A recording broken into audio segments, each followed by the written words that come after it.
My next guest is the founder of In the Room Media, Skye Ostreicher, joining us now. And Skye, you've been talking to business owners in New York City. How are they feeling? I'm fascinated by this. How are they feeling about Mamdani, a socialist, or Democrats? Socialist, whatever he calls himself. You know, I've been working in government and politics for 10 years across New York, in the 5 boroughs, Long Island, up in Albany, and everyone's concerned, and they don't know how to get in the room. My company, In the Room Media, brings people in the room where it happens to have these types of conversations, and the business community wants to be able to work with the mayor, whoever that may be. And as a democratic socialist, that wing of the Democratic Party, I know all eyes are on New York City, thinking that New York City is full of people like this, that may be what the Democratic Party is.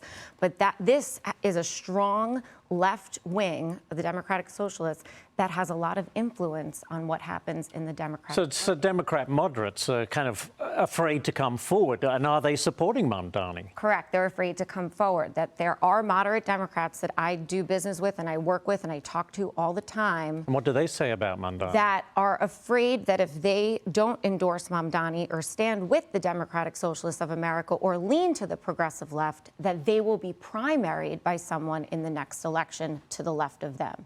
So, look, the new polling shows Mamdani, I think, has a 13-point lead over Andrew Cuomo. Of course, now that Eric Adams has dropped out, the question is, and Stu has said repeatedly, he says Mamdani's going to win. I mean, you know, you look in your crystal ball, what do you think? It's looking like he is going to win. He came out of nowhere. He's younger than I am. He's 33 years old.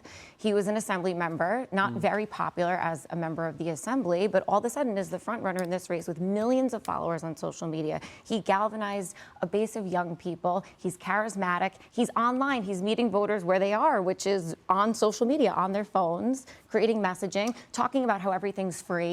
Well, yeah, and who pays that? You know, the consensus, not consensus, but there's a lot of concern out there that wealth in this city is going to just leg it. They're going to head to Texas, they're going to head to Florida, they're going to say no thank you and leave. They might do that, but you know, if you can make it in New York, you can make it anywhere, and the way to do it is by being in the room where it happens, coming to the table. That's how democracy works.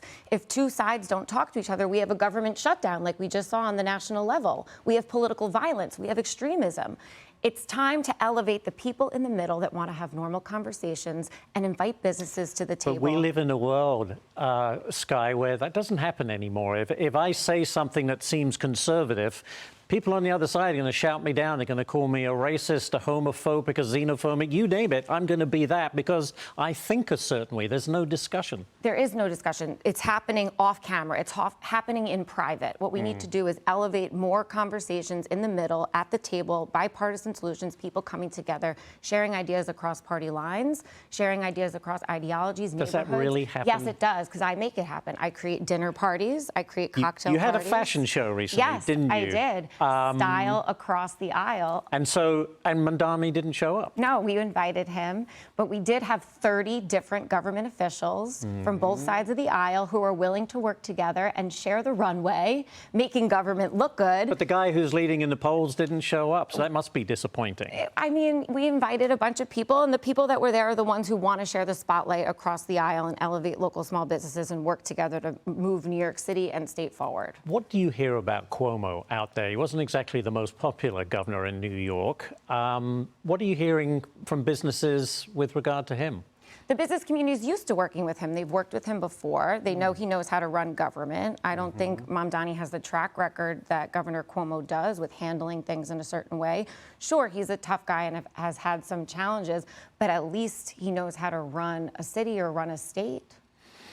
We shall see, but fascinating stuff. I'm not so sure about New York City if Mamdani gets in, because I think it is a concern that people are going to say, that's it, I'm done. It's already so expensive to work and live here. And when you have someone who comes in and says, I'm going to give everything away for free, and the only way I'm going to pay for it, I'll tax the rich. Well, that's the business community having to come to the table and compromise and work together. We shall see. But great to have you here, Skye. Thank you so much. Thank you very much. Great conversation.